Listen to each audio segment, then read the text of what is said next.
মুহূর্তে আমাদের সঙ্গে যোগ দিয়েছেন ব্র্যাকের অভিবাসন কর্মসূচির প্রধান শরীফুল হাসান। জনাব শরীফুল হাসান, আপনাকে স্বাগত জানাচ্ছি ইন্ডিপেন্ডেন্ট সংবাদে। যেটি জানতে চাচ্ছি যে সব বিদেশি নাগরিকের তথ্য চাওয়ার বিষয়টিকে আপনি কিভাবে দেখছেন? হঠাৎ এমন উদ্যোগের কারণ কি হতে পারে? না, ধন্যবাদ। আপনার কাছে উদ্যোগটা হঠাৎ মনে হতে পারে বা মনে হতে পারে যে আমরা হঠাৎ করে এই ধরনের কথা বলছি, তা নয়। এই বিষয়গুলো আপনি সবসময় বাংলাদেশ এই বিষয়গুলো নিয়ে কথা বলেছে। এবং আমি যদি সুস্পষ্ট আপনাকে বলি, এই বছরেরই ফেব্রুয়ারির 7 তারিখ বাংলাদেশ বিনিয়োগ কর্তৃপক্ষের বিডার একটা মিটিং ছিল। সেই মিটিংয়ে একটা স্পেসিফিক অনুষ্ঠানই হয়েছিল, যেখানে বলা হয়েছিল যে কর্ম অনুমতি ছাড়া বাংলাদেশে যারা বিদেশি অবস্থান রয়েছে তাদের বিষয়ে আমাদের করণীয় কি হবে। তো এক্স্যাক্টলি আমাদের বাংলাদেশি কত আমরা সেটা জানি না, কিন্তু ওই বৈঠকে পুলিশের বিশেষ শাখা থেকে জানানো হয়েছিল যে 2023 সালের 31 ডিসেম্বর মতো বাংলাদেশের বিদেশি নাগরিকের সংখ্যা 1,07,167 জন বা এরকম সামথিং। কিন্তু যদি আপনি দেখেন তার মধ্যে কর্মসংস্থান বিষয় ছিল মাত্র 14,000। তো ধারণা করা হয় যে আমাদের অনেকেই তারা ঠিক কাজের ভিসা নিয়ে আসেন না, তারা বেড়াতে এসে ট্যুরিস্ট ভিসা নিয়ে এসে যেমন কাজ করেন অনেকেই। আবার আপনি প্রায় দেখবেন এমন কোনো অপরাধ, সেটি এটিএম কার্ড ভাঙা থেকে আরম্ভ করে মাদকে, আপনি অনেক সময় আফ্রিকার অনেক দেশের নাগরিকদের কথাও আপনি শুনতে পাবেন। মূলত যেটা হয়, আমাদের একটা আইনি দুর্বলতা রয়ে গেছে। আমাদের যে এখন 2006 সালের ভিসা নীতি রয়েছে, যেটা 2019 সালের একটা ভিসা নীতি আমরা করেছি, কিন্তু সেটা কার্যকর হয়নি। তো সে কারণে প্রায় আপনি এই ধরনের বৈঠক শুনবেন যে আমরা সিদ্ধান্ত নিচ্ছি অবৈধ কেউ থাকবে না। আইনত তো কোনো অবৈধ নাগরিকের শাখা থাকার সুযোগ নেই, কিন্তু বছরের পর বছর কিন্তু এভাবে চলছে যে যথাযথ ব্যবস্থা নেওয়ার কথা সেই নিতে পারছি না আমরা। এবং জরিমানাটাও খুব সহজ, এখানে মাত্র 30,000 টাকা জরিমানা দিয়ে আপনি থাকতে পারবেন। এখন কেউ যদি মাসে 2, 4, 5 লাখ টাকা আয় করে, মাত্র 30,000 টাকা তার জরিমানা। সমস্ত কিছু মিলে আমি মনে করি যে আপনার যেই ধরনের নজরদারি, আইনি কাঠামো বা সমস্ত কিছু থাকার দরকার ছিল, সেই বিষয়টা আমরা আসলে রাখতে পারিনি বলে সংকটটা হচ্ছে। আমি আবারও বলি, আমরা চাই যে যত বেশি নাগরিক একটা দেশে আসবে বিদেশি, ততই ভালো। কিন্তু একটা কাঠামো থাকা উচিত যেন অনিয়মিত পন্থায় বা বাংলাদেশের অপরাধে জড়িয়ে না হয়, সেটুকু আমরা চাই। আমাদের বন্ধুত্বপূর্ণ পরিবেশই সবার জন্য থাকবে, কিন্তু একটা নিয়ম নীতির মধ্যে থাকবে, যেটা অনেক বছর ধরে স্বরাষ্ট্রমন্ত্রী বা উপদেষ্টার কথাই বলেন। বাস্তবতা আসলে খুব নতুন করে আমি আসলে খুব পরিবর্তন দেখি না। শরীফুল হাসান, আপনি আইনি দুর্বলতার কথা বলছিলেন, তো তথ্য না দিলে আইনি ব্যবস্থার কথা তো বলা হয়েছে, তো সেই ক্ষেত্রে যারা তথ্য দিবেন না তাদেরকে শনাক্ত করা হবে কিভাবে? আর কি ধরনের আইনি পদক্ষেপ নেওয়া হতে পারে? আমি সেজন্যই বলছিলাম আসলে বাংলাদেশের যে সংকট নিয়ে গণমাধ্যম বা আমাদের উপদেষ্টারা যারাই কথা বলুক না কেন, কোনোটাই নতুন না, হঠাৎ করে আবির্ভূত হয়নি। আপনারাও যখন গণমাধ্যম এই বিষয়গুলো নিউজ করে, আপনারা পুরনো সার্চ দিলেই পেয়ে যাবেন যে একাধিকবার আমাদের স্বরাষ্ট্র উপদেষ্টারা তারাও এই কথাগুলো বলেছেন। কিন্তু যে বলা যতটুকু সহজ, আপনি অবৈধ বিদেশি থাকবেন না এইটুকু বলাটা যতটুকু সহজ, কোন প্রক্রিয়া আপনি মনিটরিং করবেন, কিভাবে দেখবেন, সেইগুলো কিন্তু ডিটারমাইন করাটা, কৌশলটা কি হবে, আমাদের পুলিশের ভূমিকা কি হবে, এয়ারপোর্ট অথরিটির ভূমিকা কি হবে। আপনি যান উত্তরায় যান বা গুলশানে যান, আপনি তো প্রায় দেখবেন। তো সেই ক্ষেত্রে আপনি কি ভূমিকাটা রাখবেন যেন বিদেশিরা আসতে পারে বাংলাদেশে? যত বিদেশি আসবে, কারণ একটা দেশের পর্যটন থেকে আরম্ভ করে যত বেশি বিদেশি আসে অর্থনীতি সচল হয়। কিন্তু এই যে যারা অপরাধে যুক্ত হচ্ছে তাদেরকে আপনি কিভাবে মানে রাখবেন বা ঠেকাবেন? পাশাপাশি আমরা যে শুনি অনেক বিদেশি কাজ করেন, আপনি দেখবেন আমাদের গার্মেন্টস ইন্ডাস্ট্রি থেকে আরম্ভ করে আমরা অনেক ইন্ডাস্ট্রিতে, আমাদের প্রতিবেশী অনেক দেশেরই, সেটা ভারত বলেন, শ্রীলঙ্কা বলেন, পাকিস্তানের বলেন, অনেকেই কাজ করে। সেটাও আমরা কি করে দেখভালটা করব, সেরকম একটা কাঠামো ঠিক করাটা কিন্তু আমাদের, আমি মনে করি, আমার কাছে মনে হয় অবৈধরা থাকবেন না বলার চেয়েও কি করে আমরা কাঠামোটা করব, এবং সেই কাঠামোতে সবার ভূমিকা কি, নাগরিকের ভূমিকা কি, সরকারি বেসরকারি সংস্থার ভূমিকা কি, সেরকম একটা জিনিস। নিশ্চয়ই আমরা লাঠি দিয়ে পেটানো শুরু করবো না, থাকবে না মানে কি আমরা কি বলছি যে বিদেশিদের তো পেটান? নিশ্চয়ই তা না। সেই কাঠামোগুলো যত সহজে পরিষ্কার করা যায় সবাইকে, আমার কাছে মনে হয় তত দেশের জন্য মঙ্গল। জি, আসলে এ বিষয়ে আসলে আরো গভীরভাবে সংশ্লিষ্টদের নজর দিতে হবে, সেটি বুঝতে পারলাম। শরীফুল হাসান, আপনাকে অসংখ্য ধন্যবাদ আমাদের সাথে যোগ দেওয়ার জন্য এবং আপনার প্রাণবন্ত আলোচনার জন্য। আগরতলা মিশনে হামলা, পতাকা অবমাননায় ভারতীয় হাইকমিশনে স্মারকলিপি জমা দিয়েছে ছাত্রদল, যুবদল ও স্বেচ্ছাসেবক দলের 6 প্রতিনিধি দল। এর আগে ঢাকায় ভারতীয় হাইকমিশন অভিমুখে বিএনপির পদযাত্রায় বাধা দেয় পুলিশ।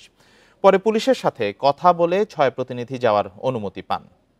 এর আগে সকাল 10:30টার দিকে নয়াপল্টনে বিএনপির কেন্দ্রীয় কার্যালয়ের সামনে এ কর্মসূচি শুরু হয়।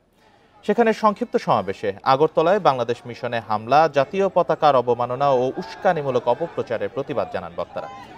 নেতাকর্মীরা বলছেন, ভারতের হিন্দুত্ববাদী কিছু সংগঠনের উচ্ছৃঙ্খল সদস্যরা আগরতলার সহকারী হাইকমিশনে হামলা করেছে, যা দেশের সার্বভৌমত্বের প্রতি অবমাননাকর। ভারত সরকার ভিয়েনা কনভেনশন অনুযায়ী কূটনীতিকদের সুরক্ষা দিতে ব্যর্থ হয়েছে বলেও দাবি তাদের। আমরা বাংলাদেশের মানুষ, আমরাও সর্বোচ্চ প্রযুক্তি ব্যবহার করতে জানি। আমরা আমাদের দেশকে রক্ষা করার জন্য আকাশ, পাতাল, ভূমি, পানি প্রত্যেকটি জায়গায় আমাদের যে শক্তি, আমাদের যে সশস্ত্র বাহিনীর, আইনসঙ্গত বাহিনীর যে শক্তি, সে শক্তিও কিন্তু কম নয়। বরিশালে বিএনপির রাষ্ট্র কাঠামো মেরামতের ৩১ দফা ও জনসম্পৃক্তি বিষয়ে বিভাগীয় প্রশিক্ষণ কর্মশালা চলছে। সকাল 10:30টার দিকে জেলা শিল্পকলা একাডেমি মিলনায়তনে কর্মশালাটি শুরু হয়। বিকেলে কর্মশালায় ভার্চুয়ালি যুক্ত হয়ে বক্তব্য রাখবেন বিএনপির ভারপ্রাপ্ত মহাসচিব তারেক রহমান। উদ্বোধনী বক্তব্যে বিএনপির স্থায়ী কমিটির সদস্য বেগম সেলিমা রহমান বলেন, আন্দোলন এখনো শেষ হয়নি, এখনো সুযোগ খুঁজছে ষড়যন্ত্রকারীরা। সবাইকে সজাগ থাকার আহ্বান জানিয়ে তিনি বলেন, কর্মশালায় যেসব তথ্য জানা যাবে তা তৃণমূলে জনগণের কাছে পৌঁছে দিতে হবে। কর্মশালায় বিএনপির বিভিন্ন পর্যায়ের নেতাকর্মীরা অংশ নিচ্ছেন।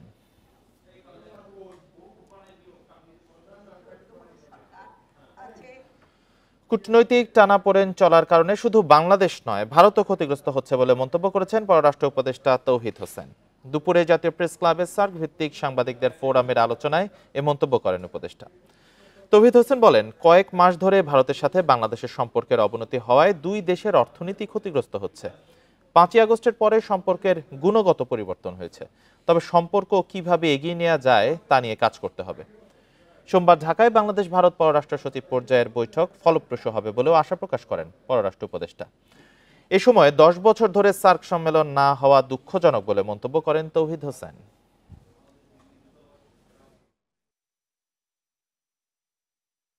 গত 2-3 মাস যাবত যে ব্যবসায় মন্দা যাচ্ছে দ্বিপাক্ষিক, সেটা কি শুধু বাংলাদেশকে এফেক্ট করছে? শুধু বাংলাদেশকে এফেক্ট করছে না, এত বড় অর্থনীতির দেশ ভারত, তাকেও কিন্তু এফেক্ট করছে।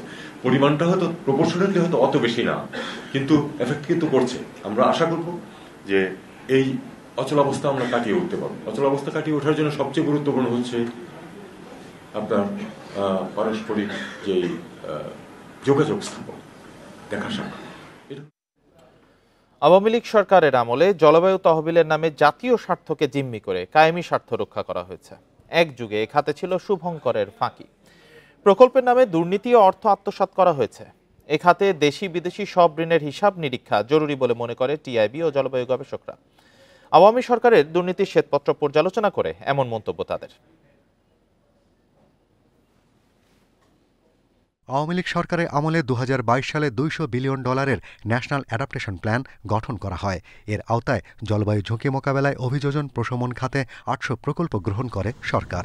এর মধ্যে বাঁধ, সাইক্লোন সেন্টার, স্বেচ্ছাসেবক প্রশিক্ষণ, লবণাক্ত সহিষ্ণু ফসল উৎপাদনের নামে প্রকল্পগুলোতে ব্যাপক দুর্নীতির অভিযোগ রয়েছে। প্রকল্প প্রণয়ন ও বাস্তবায়নে জড়িতরা একে নিজেদের সম্পদ বৃদ্ধির সুযোগ হিসেবে দেখেছে বলে শ্বেতপত্রে উঠে এসেছে।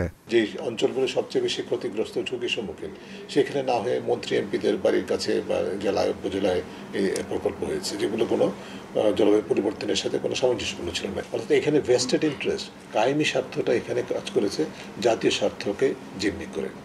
শ্বেতপত্রে বলা হয়, 2010 সালে আলাদা আইনের মাধ্যমে বাংলাদেশ জলবায়ু পরিবর্তন ট্রাস্ট ফান্ড গঠন করা হয়। এ তহবিলে 3100 কোটি টাকা দেয়া হয়েছে, কিন্তু এই বিপুল টাকা কোথায় কিভাবে খরচ হয়েছে তার হিসাব নাই। আবার গ্রিন ক্লাইমেট ফান্ডের হিসাব নিয়েও আছে প্রশ্ন। ট্রাস্ট ফান্ডের উপর ভিত্তি করে, যেটা আমাদের বাজেটের অর্থ, বাংলাদেশের নিজস্ব অর্থায়নের বাস্তবায়িত প্রকল্পগুলো, সেগুলো একটা সার্বিক ইন্ডিপেন্ডেন্ট অডিট, নিরপেক্ষ অডিট করা দরকার বলে আমি মনে করি। একই সাথে এই ক্ষেত্রে যে সমস্ত বিদেশি অর্থায়ন হয়েছে সেগুলোর সম্পর্কেও সুনির্দিষ্ট তথ্য প্রকাশ এবং যে শর্তাবলী সাপেক্ষে অর্থায়ন হয়েছে সেগুলো তথ্য প্রকাশ করা অপরিহার্য। গবেষকেরা বলছেন, গেল দশকে জলবায়ু ঝুঁকি মোকাবেলায় সক্ষমতা গড়ে তুলতে ইতিবাচক অগ্রগতি দেখা যায়নি। আমরা ন্যাপ তৈরি করেছি, তারপর হচ্ছে বিসিসিএসবি তৈরি করেছি, কিন্তু আমরা সেটা ইমপ্লিমেন্টেশনে যেতে পারিনি। অর্থাৎ ইমপ্লিমেন্টেশন করার জন্য যে অ্যাকাউন্টেবিলিটি, যে গভর্নেন্স থাকা উচিত ছিল, সেটা আমরা অ্যাভয়েড করেছি। ট্রাস্ট ফান্ডের টাকার যথাযথ ব্যবহার নিশ্চিত করতে পারেনি। প্রচুর মানুষ এখনো আছে ক্লাইমেট চেঞ্জ রিস্ক এক্সপোজ, তাদের কথা আমরা বলিনি।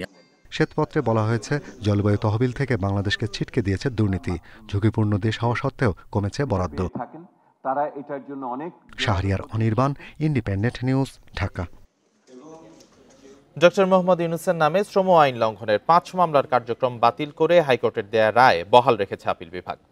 এ নিয়ে রাষ্ট্রপক্ষের করা লিভ টু আপিল খারিজ করে দেন বিচারপতি আশফাকুল ইসলামের নেতৃত্বাধীন 3 বিচারপতির বেঞ্চ। এতে ডক্টর ইউনূসের বিরুদ্ধে চূড়ান্তভাবে মামলা 5টির কার্যক্রম বাতিল হয়ে গেল। গত 24 অক্টোবর বিচারপতি এ কে এম আসাদুজ্জামান ও বিচারপতি সৈয়দ এনায়েত হোসেনের হাইকোর্ট বেঞ্চ ডক্টর ইউনূসের বিরুদ্ধে শ্রম আইনের 5 ও মানহানির 1 মামলার কার্যক্রম বাতিল করে রায় দেন। ডক্টর ইউনূসের নামে যখন শ্রম আদালতে পৃথক মামলা 5টি হয়, তখন তিনি গ্রামীণ টেলিকমিউনিকেশনসের চেয়ারম্যান ছিলেন। কর্মীদের চাকরিচ্যুতির অভিযোগ তুলে 2019 সালে এসব মামলা করা হয়েছিল।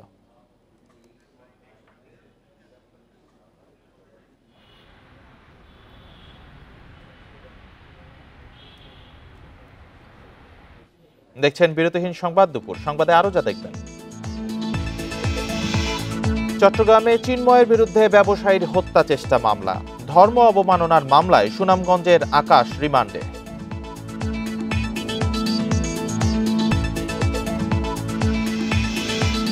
3 মাসেও শুরু হয়নি ফেনী ও কুড়িগ্রামে বন্যার্তদের পুনর্বাসন। অন্যের বাড়িতে আশ্রয় নিয়েছেন নিঃস্ব মানুষ।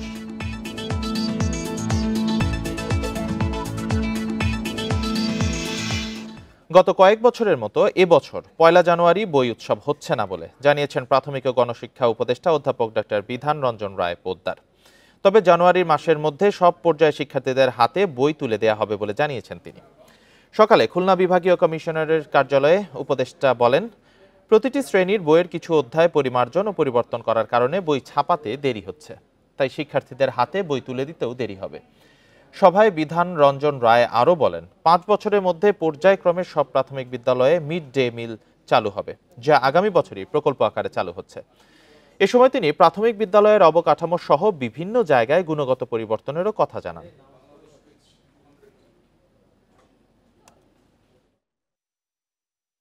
আমাদের বইগুলো কিছুটা পরিমার্জন করতে হয়েছে, সেজন্য আমরা শিডিউল থেকে কিছু পিছিয়েছিলাম। ফলে আমরা এবার অন্যান্যবার যেভাবে বই উৎসব 1 জানুয়ারি করা হয়, আমরা ঠিক এই ধরনের উৎসবে যাচ্ছি না, কিন্তু প্রাথমিকের বইগুলো আমরা জানুয়ারির মধ্যে দিয়ে দেব। শতাধিক শিক্ষকের বিরুদ্ধে জাল সনদে চাকরি নেওয়ার অভিযোগ জমা পড়েছে